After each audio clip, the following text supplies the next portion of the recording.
우리 찬양대도 그렇고 우리 회중석에도 그렇고 메르스 때문에 자가 격리를 하신 분들이 꽤 있나 봐요. 메르스를 오늘 찬양대 찬양처럼 믿음을 따라 하나님의 은혜로 넉넉히 이기는 우리 교회와 성도들 되시기를 바랍니다. 애굽의 왕 바로가 어느 날 밤 꿈을 꿉니다. 우리도 꿈을 꿀 때가 있지요. 근데 대부분의 꿈은 그냥 잊어버려도 되는 꿈이에요. 그 꿈을 뭐라 그러죠? 독드림이라 이렇게 얘기하죠. 근데 이 바로가 꿈을 꾸는데 뜻이 있는 꿈이에요. 바로 왕이 나일 강가에 가서 이렇게 거닐고 있는데 갈대밭 강 쪽에서 아주 살찌고 보기도 좋아 보이는 암소 7마리가 쫙 올라오더니 갈대밭에서 너무 평화롭게 풀을 뜯는 거예요. 너무 목가적인 그림이 이 바로 왕의 마음을 흐뭇하게 합니다. 자기가 다스린 애굽 나라의 풍요 같기도 하고 흐뭇해하고 있습니다. 그런데 잠시 후에 강가에서 다시 소가 올라오는데 아주 흉측하게 생긴 비쩍 마른 암소 7마리가 올라옵니다. 뼈하고 피부 가죽이 붙었는데 여러분 한번 그려보십시오. 이게 소가 아닙니다. 이게 형상이 해골처럼 이렇게 생긴 소들이 올라오는데 아이고 보기에도 막 그런 거예요. 참 이상하다 그러는데 여러분 소가 뭘 먹고 살죠? 풀을 뜯어 먹습니다. 근데 이 말라 비틀어진 소들은 못 먹었는지 풀이 아니고 그 통통하게 살이 오른 암소들을 잡아먹습니다. 여러분 소가 소를 잡아먹는 그림을 한번 상상해 보세요. 풀 뜯어 먹던 소가 이를 세워가지고 소를 잡아먹으면서 피를 뚝뚝 흘리고 있는 모습 한번 끔찍합니다. 바로가 깜짝 놀라가지고 몸을 그냥 소스라치게 놀라 깨니까 꿈입니다.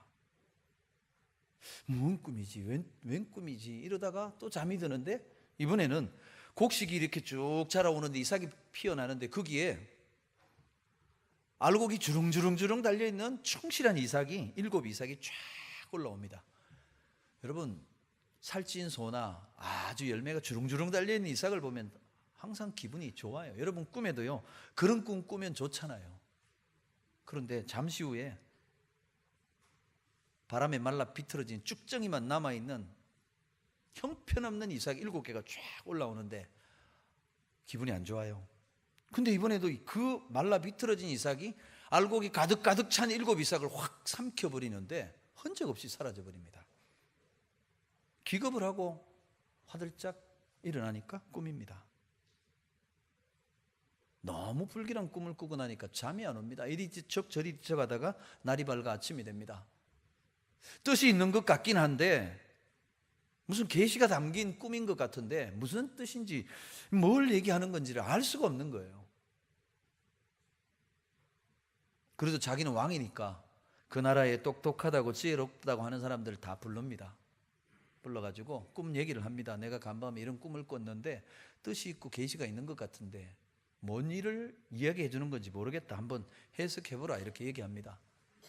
그래서 거기 모인 사람들에게 다 얘기했는데 한 사람도 뜻을 알고 해석해내는 사람이 없습니다. 여러분 바로가 꾼 꿈이 무슨 꿈이죠? 어떤 일이 일어난다는 걸 알려주는 꿈이죠?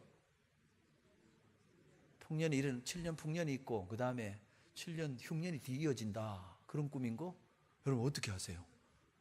바로보다도 바로의 술객보다도 여러분 지혜로우신 줄 믿습니다. 아멘을 안 하시네. 우리 성경을 통해 알잖아요. 근데 여러분 뜻이 있는데 하나님이 뭔가를 말씀하시려고 하는데 그걸 모르면 얼마나 답답하겠습니까? 꿈꾸고 환상을 보고 예언의 말씀을 받아도 뜻 모르면 소용없는 거예요. 사랑하는 여러분 신령한 꿈 꾸고 놀라운 환상 보시기를 바랍니다. 그러나 그보다도 그 꿈과 그 환상의 뜻을 계시를 깨닫고 그 계시를 축복으로 바꾸는 은혜가 있기를 바랍니다. 바로는 뜻이 있고 하나님의 계시가 담긴 꿈을 2번이나 겹쳐 꿨는데 뭔 꿈인지 몰라요. 알만하다는 사람한테 물어봐도 모르니 답답합니다.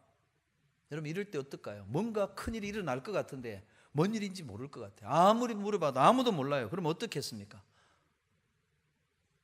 답답하고 애들 말로 미치고 환장할 노릇이에요. 뜻은 있는데 알 길이 없으니. 그런데 왕의 신하 중에 있던 한 사람이 손을 들더니 전하, 폐하, 꿈풀이 할 만한 사람을 제가 알고 있습니다. 그래? 누구야? 참 죄송하지만 2년 전에 제가 왕에게 잘못해서 감옥에 간 적 있지요. 그랬지. 근데 그 감옥에 있는데 저하고 떡 맡은 관원하고 둘이 동일하게 밤에 꿈을 꿨는데 뭔가 뜻이 있는 꿈인데 뭔 꿈인지를 알 수 못했는데 그 감옥에 간수장을 돕던 히브리 청년 하나가 뭔 일이냐고, 뭔 꿈이냐고 얘기해 보라고. 그래서 이러한 꿈을 꿨다. 그랬더니 그 청년이 얘기하는데 그 꿈 해몽대로 떡 맡았던 관원은 3일 만에 나무에 달려 교수형을 당했고 저는 그 해몽대로 복직이 돼서 왕을 섬기고 있습니다. 너무너무 신기한 일이었습니다. 그래, 그 청년 데려와. 요셉이 졸지에 하루아침에 감옥에 죄수로 있다가 왕 앞에 불려 나가게 됩니다. 여러분, 누가 왕 앞에 서게 됩니까? 꿈을 해석하고 환상의 뜻을 아는 사람이 왕 앞에 서게 되는 거예요. 사랑하는 여러분, 저와 여러분에게 왕 앞에 서게 되는 은혜가 있게 되기를 축복합니다. 근데 어떻게 왕 앞에 섭니까? 꿈을 알고 환상을 해석할 수 있는 지혜가 있어야 돼요. 그게 믿음의 사람들에게 하나님이 주시는 거예요. 요셉이 바로 왕 앞에 서서 말합니다. 내가 해석 잘하는 게 아니라 하나님이 이 해석을 주십니다. 그 꿈의 뜻은 이렇습니다. 바로 왕에게 이 꿈을 주신 것은 하나님인데 하나님이 앞으로 행하실 일을 왕에게 미리 보여주신 겁니다. 그것도 2번이나 꿈을 겹쳐 꾼 건 이건 틀림없이 하나님이 정하신 일이고 하나님이 분명하게 이 일을 행하실 것을 보여주시는 겁니다. 왕이 꾼 꿈 2가지는 뭐냐? 앞으로 7년 동안 굉장한 풍년이 있을 것이라고. 내굽이 그냥 가정마다 창고마다 넘치게 될 그런 풍년이 올 거라고. 그런가 하면 풍년 7년이 지나고 나면 어마어마하게 끔찍한 흉년이 닥치는데 흉년을 겪어보면 앞에 풍년이 7년간 있었는지 기억도 안 날 정도로 비참한 일이 닥칠 것입니다. 그러니 아주 지혜롭고 명철하고 똑똑한 사람을 뽑아 세워서 풍년의 때에 잘 준비해서 닥쳐올 흉년을 비극이 되지 않도록 대비하게 하십시오. 이거 잘 못하면 최고 문명을 자랑하는 애굽, 이집트는 역사에서 사라질지도 모릅니다. 꿈을 뜻을 알았어요. 그 꿈을 어떻게 준비해야 될지 하는 것도 들었어요. 이 일을 감당할 사람 세우라 그러는데 바로 왕이 딱 그럽니다. 둘러보더니 뭐 여기저기 다니면 사람 찾을 거 있나? 네가 해라. 사랑하는 여러분, 오늘 저와 여러분에게 이런 은혜가 있길 바랍니다. 다른 사람 아니라 네가 책임자다. 네가 해라. 그래서 졸지에 요셉이요 죄수의 신분에서 총리 대신이 됩니다. 왕이 자기 모든 결제하는 도장 반지를 딱 빼더니 네가 껴. 네가 도장 찍으면 네 식 하는 대로 다 된다. 여러분, 세상에 이렇게 벼락출세한 사람 또 있을까요? 하나님의 지혜가, 하나님의 계시의 영이 임하니까 이렇게 되더라는 거예요. 여러분, 지금 고난 가운데 계십니까? 역경 속에 있습니까? 감옥에 있습니까? 노예로 살고 있습니까? 말할 수 없는 고통 가운데 있습니까? 기억하십시오. 하나님이 훈련하고 연단하시는 것을 잊지 마시길 바랍니다. 믿음을 따라 행하면 하나님의 때를 기다리며 마침내요 저와 여러분 지혜로운 사람으로 세우셔서 높이 들어서실 줄 믿습니다.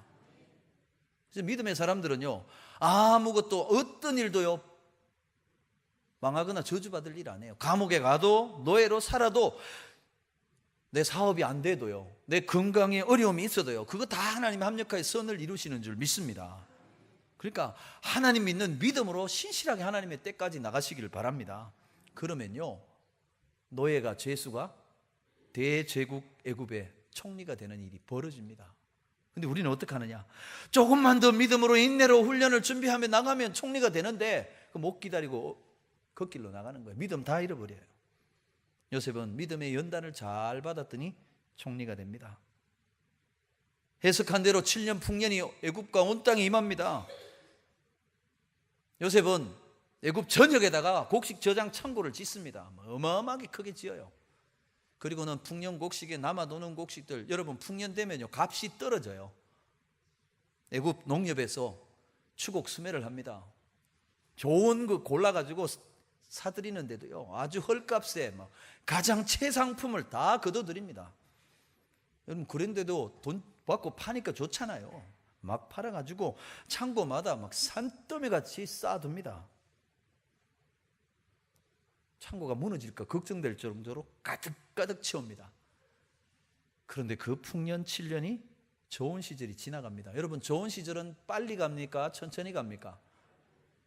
빨리 가도요 눈 깜빡할 새 7년이 지나갑니다. 근데 어렵고 힘들고 기근의 때는 어떻습니까? 안 갑니다. 똑같이 7년인데 풍년은요 금방 지나갔어요. 흉년은요 똑같은 7년인데 한 달이 1년 같고 10년 같아요. 비가 그칩니다. 땅이 말라 들어갑니다. 식물들이 죽습니다. 식물 먹는 동물들도 썩어서 곳곳에 죽어갑니다. 지금 우리나라가 40몇 년 만에 가뭄으로 소양강이 지금 거의 말라가요. 저수율이 40% 정도도 안 된대요. 농민들의 속이 타들어가고 있죠. 풍년의 때 마음껏 먹었던 애굽 백성들 흉년이 이제 딱 닥치고 나니까 그동안 있던 거 다 먹고 나니까 굶어 죽게 생겼습니다. 바로를 찾아와서 곡식 저장 창고에 있으니까 곡식 좀 달라고. 바로가 생각 같으면 불쌍한 백성들 그냥 주면 좋은데 나는 모른다. 요셉한테 가봐라. 요셉한테 갔더니 요셉이 창고를 열고 백성들에게 무상급식을 시행했을까요? 아닙니다. 돈 받고 팝니다. 여러분 참 못된 사람이죠. 헐값에 사들여가지고 산더미같이 쌓아놓고 다 굶어 죽는 이때에 애굽 백성들에게 좀 무상급식을 시행하면 얼마나 좋겠습니까? 바로 왕의 인기도 올라가고 총리 참 잘한다 칭찬도 듣고 얼마나 좋습니까? 근데 이 요셉은요 얼마나 돈독이 올랐는지 돈 받고 팔아요 그걸. 야 지독하죠. 여러분 그렇게 생각 안 드세요? 없으면 몰라도 쌓아놨는데 그걸 돈 받고 팔아요? 요셉이 돈만 아는 사람일까요? 절대 아닙니다. 왜 그럴까요? 그냥 주면 공짜로 무상급식하면 앞으로 흉년이 몇 년 이어집니까? 7년 이어지는데 2년도 못 가, 아니 1년도 못 버티고 곡식 바닥납니다. 왜 그렇죠? 그럼 사람들이 공짜로 주면 어떻습니까? 거저라 생각해요. 아까운 줄 몰라요. 거저 생각하면요 밥 해먹고 떡 해먹고 전 부쳐 먹고 식혜 만들고 온갖 거를 다 해요. 공짜니까. 없으면 또 가.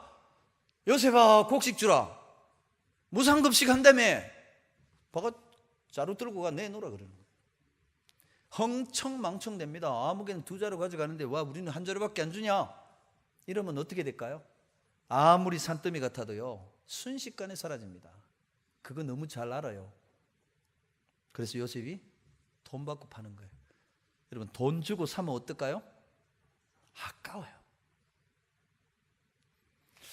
요즘 우리가 너무 잘 살게 되니까 음식점마다 남는 음식이요 한 해에 우리나라 얼마냐? 8조 원이 넘는답니다. 음식물 쓰레기로 버려지는 게 8조 원. 놀라지도 않아요. 근데 옛날 어려울 때 우리 어른들은 어떻게 했습니까? 한 톨도 안 버렸어요. 제가 할머니 밑에 자랐는데 저희 할머님 이렇게 드시는 거 보면 많이도 안 드세요. 그래서 이렇게 드시면 다 드시고 나면 어떻게 해요? 거기다 물을 부어요. 숟가락 가지고 깨끗이. 밥풀은 없고 이미 붙은 것 밥이 붙어 있는 걸 깨끗이 드셔요. 그리고 저 손자 같은 경우도 밥 제대로 잘 먹었나 봐요. 흘리면 큰일 나죠. 그리고 그릇 안에 밥톨이 남으면 돼요, 안 돼요? 큰일 나죠. 제가 그렇게 배우니까 저희 아이들 어릴 때 식탁에 앉으면 먹을 만큼 하고 들어라. 그러나 그거는 남기면 안 된다. 그래서 제가 식사 끝나고 나면 저희 아이들 밥그릇 검사를 합니다. 한 톨이 더 남으면 분량 다시. 왜요? 귀한 걸 알기 때문에. 돈 받고 살면 귀한 거를 알아요. 아깝다는 거 알아요. 여러분 이거 다 먹고 흥청망청 먹으면 또 돈 가지고 사야 되는데 내 거 돈 다 나라고 하면 어떡해요? 그때 굶어 죽어야 되지. 그러니까 아끼는 거예요. 절약하는 거예요. 최소화하는 거예요. 그래서 7년 흉년을 이기는 거예요. 여러분 요셉을 총리로 만들고 온 세상을 살리는 축복의 통로로 만드시기 위해서 어떻게 하느냐? 바로에게 꿈을 주십니다. 요셉에게는 뭘 주시죠? 꿈을 해석할 수 있는 지혜와 그 흉년과 풍년의 때를 지날 수 있는 리더십을 준비시킨 거예요. 여러분 꿈은 내가 안 꿉니다. 꿈은 딴 사람이 꾸지만 그 꿈을 해석하고 준비할 수 있는 지혜는 누구에게 주세요? 믿음의 사람들에게 주세요. 오늘 저와 여러분에게 꿈을 해석하고 시대를 분간할 수 있는 하늘의 지혜가 임하게 되기를 바랍니다. 저와 여러분 하나님 말씀에 순종해서 잘 준비하면요 시대를 살리는 축복의 사람이 될 수 있다니까요. 오늘 본문 사도행전 11장에 보면 이방인 땅에 세워진 최초의 이방인 교회 안디옥 교회 이야기가 나옵니다. 이 안디옥 교회가 어떻게 세워졌느냐? 예루살렘에 스데반 집사님이 순교하고 난 다음에 박해에 피바람이 불자 그것 때문에 생긴 교회예요. 예루살렘 교회에 핍박이 없고 어려움이 없고 평안했더라면 안디옥 교회는 아예 없는 거예요. 저 교회가 어려움을 겪고 저 교회가 눈물을 흘리고 저 교회가 탄식을 하니까 그것 때문에 이 교회가 세워진 거예요. 사랑하는 여러분, 저와 여러분에게도 이렇게 은혜가 왔어요. 남이 아프고 남이 힘들고 어렵고 눈물 흘리는 것 때문에 내가 은혜가 올 수도 있다는 거예요. 그냥 내게 복이 온 게 아니에요. 여러분 2차 대전에 원자폭탄 2방 맞고 완전히 망한 일본이 어떻게 해서 다시 재건했는지 아십니까? 일본이 다시 일어났어요. 세계 대국이 됐어요. 어떻게 됐죠? 한국 전쟁 때문에 부자 됐어요. 우리나라 동족 상잔의 비극을 거기 와서 뭐 팔고 해서 돈 벌어서 일본 다시 세웠어요. 그러면 일본이 36년 동안의 압제의 대가를 잘 지불해야죠. 63년도에 한일 협정으로 다 끝났다고 자꾸 우기는데 일본이 자꾸 그러면 하나님이 일본을 사용하시다가도 내려놓습니다. 우리는 어떻게 하다가 잿더미 위에서 이렇게 세계 20개 나라에 드는 부강한 나라가 됐을까요? 베트남 전쟁하고 독일의 광부 간호사들 갔다가 그 눈물과 그 땀과 그 피 위에 잘 살게 된 거예요. 우리가 잘해서 한 게 된 게 아니에요. 다른 이의 눈물과 피 때문에 우리가 이렇게 사는 거예요. 그럼 우리는 빚진 사람이라는 거예요. 안디옥 교회는 예루살렘 교회의 영적인 은혜의 빚을 지고 있어요. 예루살렘의 핍박을 피해 온 성도들이 복음을 전하고 세운 교회가 안디옥 교회이기 때문이에요. 그런데 안디옥 교회를 세운 성도들이 누구냐? 이름도 밝히지 않고 오직 복음만 전한 성도들. 여러분 내 이름 드러내지 않고 내 얼굴 내지 않고 주님과 주님의 복음만을 전했더니 하나님의 권능의 손이 함께 하시니까 사치와 향락과 부패의 도시 안디옥에 거룩한 하나님의 교회가 세워지더라는 거예요. 그것도요 많은 사람들이 회개하고 예수 믿고 주께로 돌아오는 역사가 부흥의 역사가 있더라는 거예요. 교회가 세워지고 교회가 막 부흥하니까 예배를 인도하고 성도들을 가르치고 제자 훈련해야 될 목회자가 필요하잖아요. 예루살렘 교회에서 이번에는 안디옥 교회를 위해서 바나바라는 신실한 분을 파송합니다. 이것도 은혜예요. 좋은 목회자, 바나바 목회자가 온 것도 감사한 일이에요. 바나바의 신실한 목회를 통해서 안디옥이 점점 더 부흥해요. 이제는 혼자 감당 안 되니까 길리기아 다소에 있는 사울까지 청해서 둘이 같이 교회를 섬겨요. 한 마음이 되고 한 뜻이 되고 말씀 가르치고 제자 훈련하고 나니까 교회가 부흥할 뿐만 아니라 그때 처음으로 세상 사람들이 안디옥에 모인 교인들을 바라보면서 이렇게 불렀어요. 저 사람들은 진짜 예수쟁이들이다.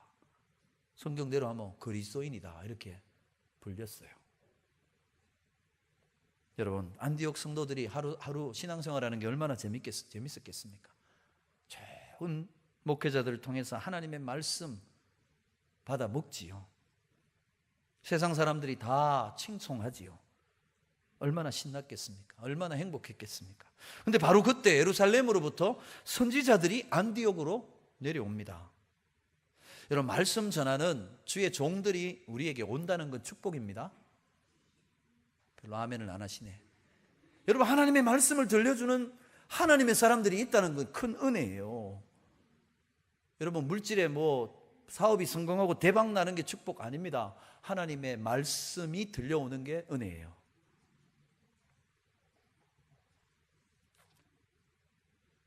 왜 예루살렘에서 안디옥으로 선지자들이 내려왔을까요? 그냥 예루살렘에 있어도 되는데 안디옥 교회를 향한 하나님의 특별한 계획이 있기 때문이에요. 예루살렘에서 내려온 선지자들 중에 아가보라고 하는 선지자가 있었는데 이분이 기도하는 중에 성령 감동을 받아서 이런 예언을 합니다. 온 천하에 큰 흉년이 될 것이다. 앞으로 온 세상에 끔찍하고 비참한 흉년이 불어닥칠 거다. 그 얘기를 합니다. 여러분, 선지자들이 예루살렘에서 안디옥에 왜 내려왔습니까? 요 얘기 해주려고 내려온 거예요. 온 천하에 흉년이 든다. 그 얘기는 왜 해줄까요? 안디옥에? 앞으로 흉년 오니까 잘 준비해라. 그 얘기한 거예요. 여러분, 갑자기 준비하지 못하고 예상하지 못한 어려움이 닥치면 사람들이 힘들어요. 근데 어려움이 올 것, 흉년이 올 것 알고 미리 대비하고 나면 문제 없어요. 사랑하는 여러분, 저와 여러분의 삶에 미리 알게 하시는 은혜가 임하기를 바랍니다. 하나님 말씀을 주시거든 잘 믿고 순종해서 대비하시기를 바랍니다. 아가보 선지자의 말씀을 예언을 듣고 난 다음에 안디옥의 성도들 어떻게 했냐? 하나님이 이 일을 우리에게 알려주셨구나. 흉년 온단다. 잘 준비하자. 그래서 어떡합니까? 엄청나게 그냥 쌀 2대로 싸두고요, 밀가루도 싸두고요, 생필품, 안성탕면, 신라면 다 사둡니다. 흉년이 와도 문제 없습니다. 다른 사람들은 아무것도 모르는데 안디옥 성도들은 미리 알고 준비했습니다. 진짜 서기 46년에서 48년 사이 글라우디오라는 사람이 로마 황제가 된 그때 온 세상에 흉년이 닥칩니다. 요세푸스라는 유대인 역사가의 기록에 보면 진짜 이때 엄청나게 큰 흉년이 왔다는 것을 전해주고 있어요. 나라들마다 사람들마다 먹을 게 없어서 난리가 났습니다. 여러분, 가뭄, 흉년 진짜 힘듭니다. 성경에도 보면 흉년의 때가 여러 번 있는데 아브라함 때 흉년이 와요. 가나안 땅에 먹고 살 일이 막막하니까 믿음의 사람 아브라함도 어떻게 해요? 먹고 살라고 애굽에 내려갈 정도로, 그 내려갔다가 큰일 당하는 일. 또 구약 시대 선지자들 시대에 먹을 게 없어서 힘들어지니까 어떤 일이 벌어집니까? 외국 나라가 쳐들어와서 사방 성을 에워싸고 있고 먹을 건 없고 자식 잡아먹는 일까지 생겨요. 여러분, 먹을 게 없다는 게 이만큼 힘들어요. 근데 온 세상은 다 힘들다, 못 살겠다, 죽겠다 하는데 안디옥 교인들은 걱정이 없습니다. 왜요? 잘 준비했기 때문에. 자기들은 배 안 골았어요. 힘들지 않았어요. 하나님 은혜가 감사할 따름이었어요. 근데 그때 예루살렘의 소식이 들려옵니다. 흉년으로 예루살렘 성도들이 어렵다더라, 굶고 있다더라, 힘들다더라, 그 얘기가 들려와요. 그때 안디옥 성도들은 왜 아가보 선지자를 보내시고 흉년을 예언하게 하시고 준비하게 하셨는지 뜻을 깨달았어요. 믿음의 사람은요, 감이 딱 와야 돼요. 왜 우리가 이런 복을 누리는지 감이 와야 돼요. 여러분, 하나님께서 저와 여러분에게 왜 물질을 주셨을까요? 감이 와야 돼요. 왜 남들은 아프고 힘들다는데 나는 건강하게 하실까요? 감이 와야 돼요. 왜 내겐 시간적인 여유를 주셨을까요? 감이 와야 돼요. 다른 사람 섬기라고. 안디옥 교인들은 그때 탁 와요. 아, 하나님이 우리를 섬기라고, 주는 교회 되라고 이렇게 특별한 은혜 주셨구나. 이제까지 안디옥 교회는 예루살렘 교회로부터 받기만 했어요. 복음을 받았죠. 좋은 목회자 받았죠. 말씀 있는 선지자들을 보냄을 받았죠. 근데 이제는 어떻게 하라고요? 너희는 받는 교회가 아니라 어떤 교회 되라고요? 주는 교회 되라는 거예요. 여러분 받기를 원하십니까? 주는 사람 되기를 원하십니까? 네, 목소리가 작아요. 어떤 사람이 아주 멋진 자가용을 한 대를 탁 놓고는 너무 기분 좋아하고 있는 거예요. 그 옆으로 어떤 아이가 지나가다가 그 자동차 진짜 좋네요 이렇게 막 그랬어요. 부럽지? 진짜 부러워요. 정말 좋으네요. 그랬더니 어떻게 된 거예요? 뭐예요? 그랬더니 이거 우리 형 부자인데 우리 형이 날 줬어. 그랬더니 그 얘기를 듣던 아이가 그러냐고. 진짜 나도 그랬으면 좋겠다고. 그래, 너도 우리 형 그처럼 좋은 형이 있었으면 좋겠지. 아니요, 제가 그런 형이 되고 싶어요. 동생에게 멋진 자동차 줄 수 있는 형이 되고 싶다고. 여러분 누가 더 멋집니까? 좋은 차 받아가지고 좋다 하는 그 사람이 더 좋습니까? 아니면 나도 이런 좋은 차를 동생에게 줄 수 있는 형 되고 싶다는 사람이 멋있습니까? 여러분 받는 교회, 늘 도움받는 성도가 복 있는 성도 아니에요. 이제는 줄 수 있고 섬길 수 있고 나눌 수 있는 교회가 되고 성도가 되는 게 축복이라는 거예요. 하나님이 안디옥 교회를 그렇게 하시기 위해서 아가보 선지자를 보내시고 흉년을 미리 준비하게 하신 거예요. 저와 여러분에게 은혜 주시는 이유가 뭘까요? 주라고, 나누라고, 섬기라고 주신 은혜인 줄로 믿습니다. 안디옥 성도들은 그걸 알았어요. 이제 주라고 하나님이 복 주셨구나. 공동회의를 모였어요. 바나바와 사울 목사님이 예루살렘 교회 성도들이 어렵답니다. 우리가 받은 사랑의 빚이 얼마나 많습니까? 은혜의 빚을 지고 있는데 우리가 어떡할까요? 그랬더니 온 성도들이 이구동성으로 얘기합니다. 도와야지요. 그래서 성도들이 결정합니다. 우리가 헌금하기로, 부조를 보내기로 작정하자. 공동회의 전체 만장일치로 결의합니다. 그런데 오늘 여기서요, 우리가 어떻게 헌금해야 되냐, 헌금의 원리를 하나 배우게 됩니다. 29절 보세요. 제자들이 각각 그 힘대로 유대에 사는 형제들에게 부조를 보내기로 작정했다 얘기합니다. 여러분 헌금은요, 힘대로 해야 돼요. 힘대로. 각각 자기 힘대로 해야 돼요. 남 눈치 볼 것 없어요. 제가 청년 때 섬겼던 지방의 교회 한 1,500명쯤 모이는 교회예요. 예배당을 새로 지어야 돼가지고 건축을 해야 되는데, 여러분 건축해도 참 힘들잖아요. 어렵잖아요. 그래서 기도하는 중에 은혜 받고 우리가 작정하자. 그래서 부흥회를 했습니다. 부흥회를 통해 첫날, 둘째 날 다 은혜를 받고, 너희는 올라가서 내 집을 건축하라. 학개서의 말씀도 듣고 감동이 왔어요. 하나님의 교회를 세우는데 내가 헌금해야지. 그래서 작정을 했어요. 막 1억부터 해가지고 작정을 막 했어요. 생각보다도 엄청나게 헌금이 많이 나왔어요. 12억인가 헌금이 나왔어요. 별로 놀라지도 않네. 그때가 지금 벌써 한 30년 가까이 됐는데요. 그런데 문제는 그 다음 주일이 되자 다 작정액을 바꿨어요. 왜 그럴까요? 아무리 집사님 보고 아무리 장로님 보고 권사님 보고 작정했다가 실제로 딱 해서 하려고 보니까 내가 감당할 게 안 돼. 깎았어요. 반으로 깎고 3분의 1로 깎고. 여러분 헌금은 어떻게 해야 됩니까? 힘대로 해야 돼요. 감당할 만큼 해야 돼요. 내게 받은 은혜, 내게 주신 분량이 어느 정도냐 헤아려 봐요.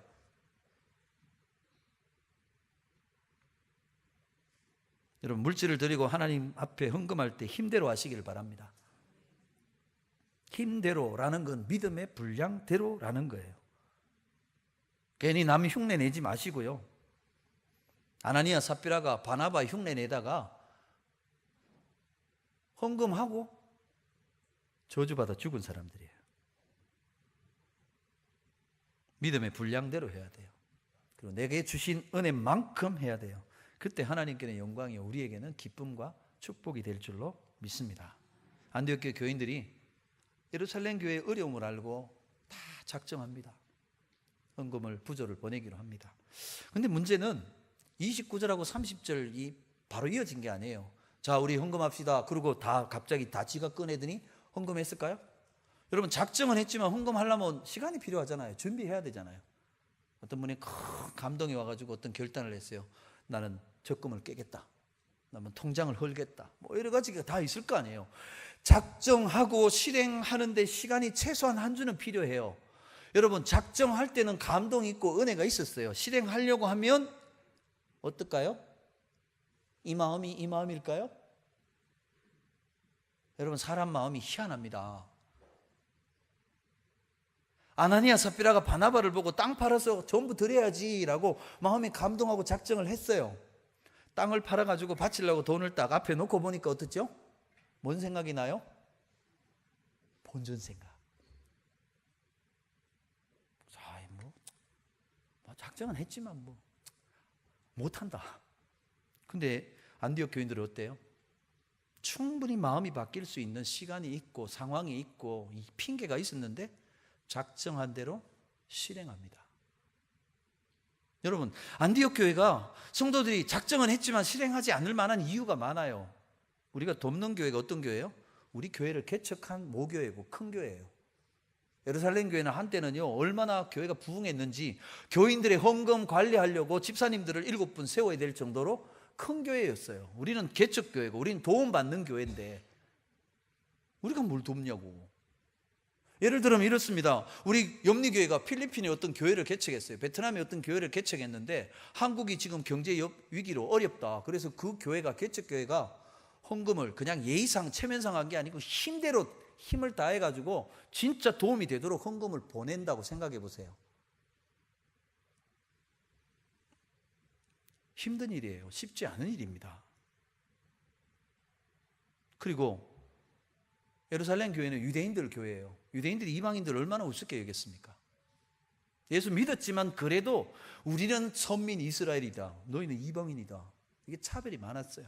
그동안 섭섭한 게 있었는데 너들 잘 나갈 땐 좋았지, 고생해봐라, 이럴 수도 있어요. 근데 어떻게 해요?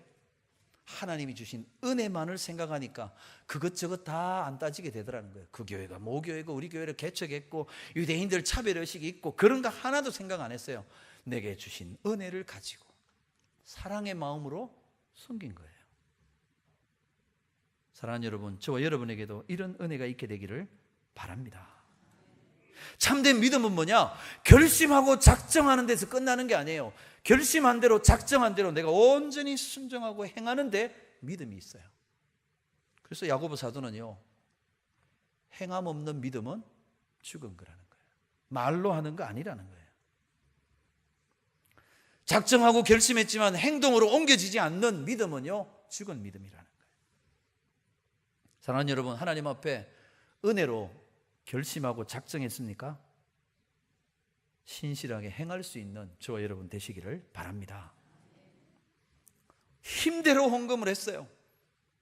얼마가 모았는지 모르지만 예루살렘에 흉년으로 어려움 겪는 믿음의 형제들에게 도움이 될 만한 것을 준비를 했어요.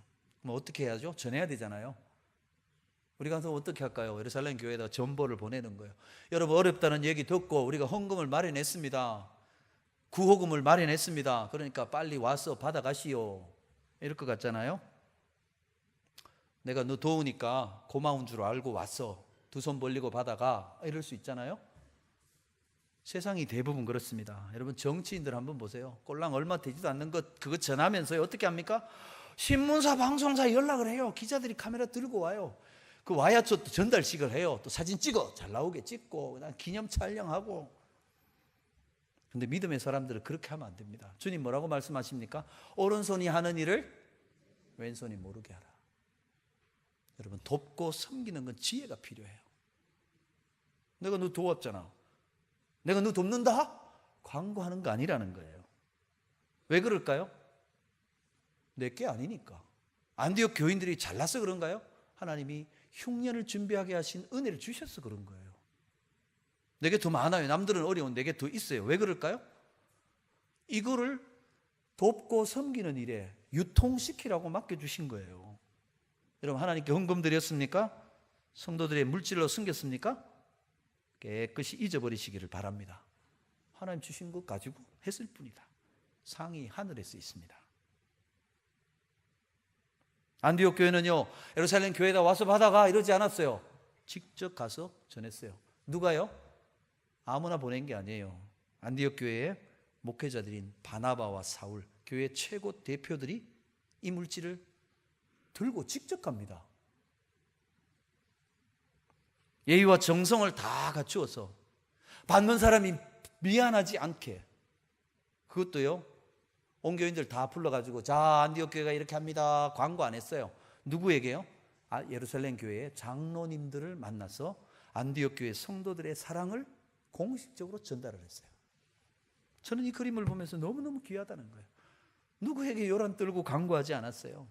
최고의 예의와 정성과 사랑을 담아서 진심 담긴 섬김을 표현했던 거예요. 저는 이 말씀을 보면서 귀한 걸 하나를 깨달았어요. 사랑은 돈에 담겨서 간다는 거예요. 사랑은 물질을 실려서 간다는 거예요. 여러분, 말로 사랑이 아니에요. 진짜 사랑은 어떻게 가요?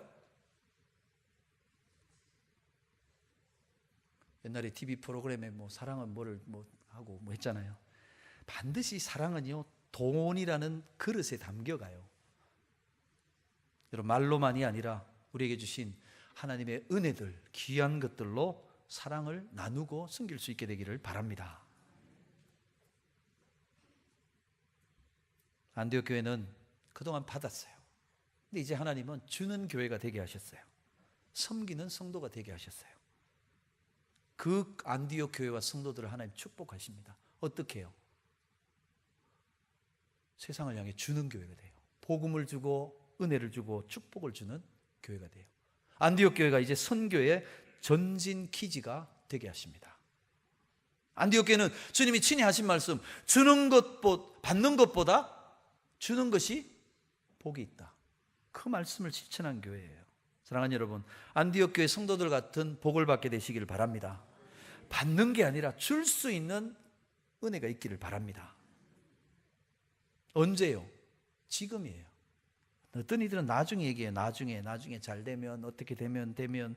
그러나 여러분, 물질과 시간과 기회는 항상 있지 않습니다. 언제요? 하나님이 내게 감동 주시고 내게 은혜 주실 그때 해야 돼요.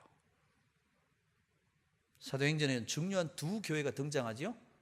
예루살렘에 있는 모교회, 안디옥에 있는 이 개척교회, 신생교회 두 교회가 중요한 교회예요.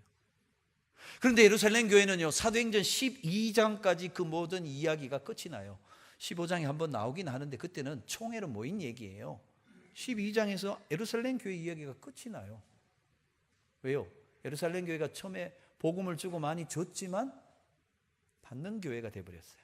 안디옥 교회는요, 처음에는 많이 받았지만 이제는요, 주는 교회가 되고 나니까 하나님이 역사의 주역으로 안디옥 교회를 세우십니다. 그래서 13장부터는 안디옥 교회가 세계를 살리는 복음을 전하는 교회로 28장까지 계속 이어집니다. 이 안디옥 교회를 통하여 세상까지, 오늘 대한민국까지, 저와 여러분에게까지 복음이 온 거예요. 사랑하는 여러분, 어떻게 사시기를 원합니까? 계속 달라고 하시겠습니까? 이미 주신 은혜로 주고 나누고 섬기는 성도, 베푸는 교회가 되셔서 하나님의 역사의 주역이 되는 우리 염리교회와 저와 여러분 되시기를 주의 이름으로 축복합니다. 기도하겠습니다. 하나님 아버지, 받는 교회, 받는 성도가 아니라 주는 교회, 베풀고 섬기는 성도 되게 하여 주옵소서. 그리하여 하나님이 귀하게 들어서시는 역사의 주역되는 우리 염리교회와 우리 모든 성도들 다 되게 하여 주시옵소서. 예수님 이름으로 기도하옵나이다. 아멘.